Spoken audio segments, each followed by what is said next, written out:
राधे राधे। राधे राधे महाराज जी। महाराज जी, जब हम दुखी होते हैं या हमारा खराब समय चल रहा होता है, जब हमारा आर्थिक या शारीरिक नुकसान होता है, तब हम अपने विश्वास को कैसे प्रभु पे बनाए रखें और मन को स्थिर आपने रखें? किसी के साथ गलत आचरण किया और हमारे यहाँ का कानून आपको बंदी बना के दंड दे रहा है, तो उसमें भगवान का क्या दोष है? हमने कर्म किया, उसका भोग भोग रहे हैं। ऐसे ही अनेक जन्मों से हमारे कर्म होते चले आ रहे हैं, तो उसमें भगवान का विश्वास अविश्वास थोड़ी। अब वो तो विधान है, वो तो कानून है। तो ऐसे कानून, भगवान भी कानून के अंतर्गत है। जो भगवान ने कानून बना दिया, उस कानून के अंतर्गत भगवान भी है। जैसे राष्ट्रपति हो या प्रधानमंत्री हो, हमारे भारतीय संविधान के विरुद्ध आचरण बन जाए तो उनको भी जेल जाना पड़ेगा, नहीं जाना पड़ेगा? तो ऐसे भी भगवान ने व्याध की तरह छुपकर बाली को मारा, तो कृष्णावतार में अंतिम समय व्याध ने भगवान के चरण में बाण मारा।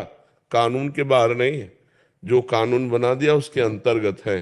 तो हमारे लोगों के जन्म जन्मांतरों के पाप हैं, जो हमें दुख, विपत्ति, संकट और हमारी जो उन्नति है उसमें वो बाधा पहुंचाते हैं।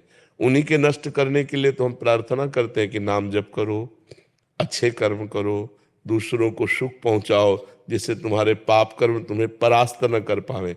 अब भजन करोगे नहीं। अब जैसे बहुत से लोग हैं, मुर्गा बकरा मांस खाते हैं, शराब पीते हैं, पराई माता बहनों से व्यभिचार करते हैं, और जब उनको संकट आता है तो भगवान को कोसते हैं। तो इससे भगवान क्या करें? आप हमें बताओ।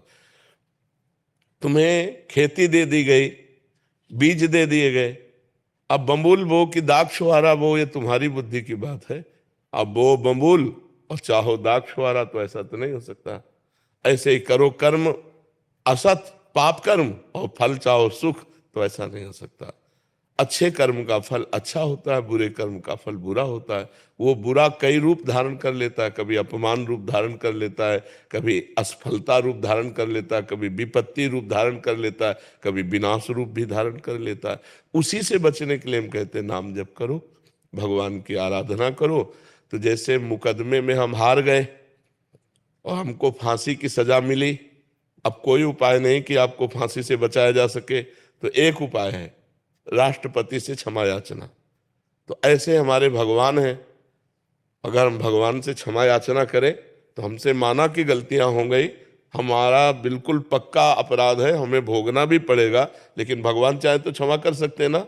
तो उन्होंने कहा आम तो हम सर्व पापेभ्यो मोक्षयिष्यामि मा शुचा, मैं तुम्हें समस्त पापों से मुक्त करके पवित्र कर दूंगा। तो हम भगवान की शरण में जाए। कुछ न कुछ हमसे पाप बनते रहते हैं, तो वो पाप हमें सता न पावे, हमें दुख न दे पावे, आगे हमसे पाप न बन पावे, ऐसी हमारी बुद्धि शुद्ध रहे। इसलिए हमें भगवान की शरण में जाना चाहिए, भगवान का नाम जप करना चाहिए और दूसरों का परोपकार करना चाहिए। परोपकार से हृदय बहुत जल्दी पवित्र होता है। अगर हम पशु पक्षी का भी परोपकार करने लगे तो हमारा हृदय बहुत जल्दी पवित्र हो जाएगा, निष्पाप हो जाएगा। समझ पा रहे हैं आप? इसमें भगवान को कोसने की जरूरत क्या है? भगवान का आपसे कोई दुश्मनी है क्या? बस ऐसे एक ना बीच में थोड़ा सा वो नहीं, तो आप अपने को कोसिए, भगवान को क्यों कोसते हैं? आप अपने को कोसेंगे तो अच्छे बन जाएंगे कि यार मेरे से कोई गलती हो गई है, अभी नहीं सही तो पूर्व जन्म में कोई न कोई पाप बना है जिसका दंड मुझे भोगना पड़ रहा है, चलो भोग लेते हैं, आगे तो गलती नहीं करेंगे। तो एक आत्मबल मिलेगा। आप पवित्र और भगवान को कोसोगे तो भगवान को आप कुछ भी करो तो भगवान तक पहुंच पाएगा क्या? वो तो बहुत महान है, बहुत महान। देखो पूरे अनंत ब्रह्मांडों का सृजन करके सबके अंदर खेल रहा है, वो चींटी के अंदर भी आराम से सो रहा है और समस्त ब्रह्मांडों को अपने एक रोमकूप में रखता है। इतना महान है, महतो महियान, कि अनंत ब्रह्मांडों को एक रोमकूप में रखता है। और इतना छोटा है अणुअणियान कि वो चींटी के भी हृदय में आराम से शयन कर रहा है। ऐसा वो महान परमात्मा है, अणुअणियान महतो महियान। यो माम पश्यति सर्वत्र सर्वम च मयि पश्यति तस्याहम न प्रणश्यामि सच में न प्रणश्यति।